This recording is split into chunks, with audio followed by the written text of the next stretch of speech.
बड़ी खबर आ रही है केरल से, जहां एर्नाकुलम में धमाकों के मामले में एक आदमी ने सरेंडर किया है।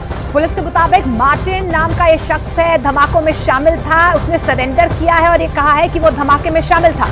सूत्रों के मुताबिक इन धमाकों में पेट्रोल और बैटरी के साथ स्थानीय स्तर पर बने पटाखों के बारूद का इस्तेमाल किया गया था। इस बीच पुलिस को सीसीटीवी तस्वीरें भी सामने आई हैं और सीसीटीवी तस्वीरों में भी आरोपी शख्स नजर आ रहा है जिसने सरेंडर किया है और इस पूरे धमाके की जिम्मेदारी ली है।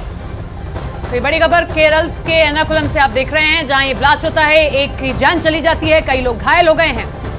और आनंद हमारे सहयोगी फिलहाल जुड़ रहे हैं। आनंद, ये जो शख्स है मार्टिन, इसकी क्या भूमिका फिलहाल नजर आ रही है इस पूरे धमाके में?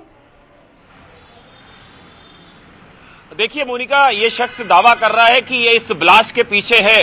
बता दें कि ये उसी समुदाय से आता है जिस ईसाई समुदाय की प्रार्थना सभा वहां पे चल रही थी, लेकिन अभी एजेंसियों को इस पर शक मंडरा रहा है, क्योंकि सबसे बड़ी बात मोनिका ये है कि इस ब्लास्ट से ठीक एक दिन पहले हमास का जो पूर्व चीफ था, उसने एक तरीके से हमास के सपोर्ट में, फिलिस्तीन के सपोर्ट में यहां पर एक वर्चुअल सभा करी थी, जिसमें कि देश विरोधी गतिविधियों को अंजाम देने की बात की गई थी। और जिस तरह से इजराइल का युद्ध चल रहा है फिलिस्तीन से, उसमें अगर हमास की सपोर्ट में अगर केरल में कोई अगर वर्चुअल सभा होती है, उसका खंडन जो है, उसका विरोध भी जो है वो इसी ईसाई समुदाय के लोगों ने किया था, जिनकी प्रार्थना सभा को निशाना बनाया गया है।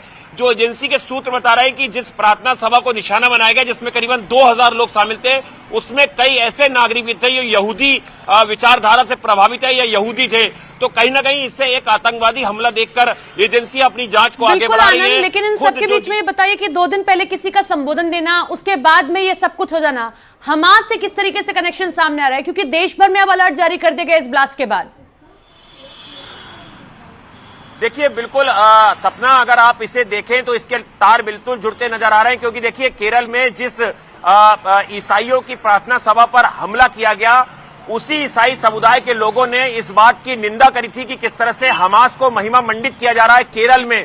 और केरल में एक वर्चुअल रैली निकाली गई, जिसमें हमास का जो पूर्व चीफ था, उसने उसमें एक संबोधन दिया। उसने अरबी भाषा में कई ऐसी भड़काऊ चीजें बोली जो भारत के खिलाफ थी और यहूदियों के खिलाफ थी, और हमास को उसने एक महिमा मंडित करने की कोशिश की।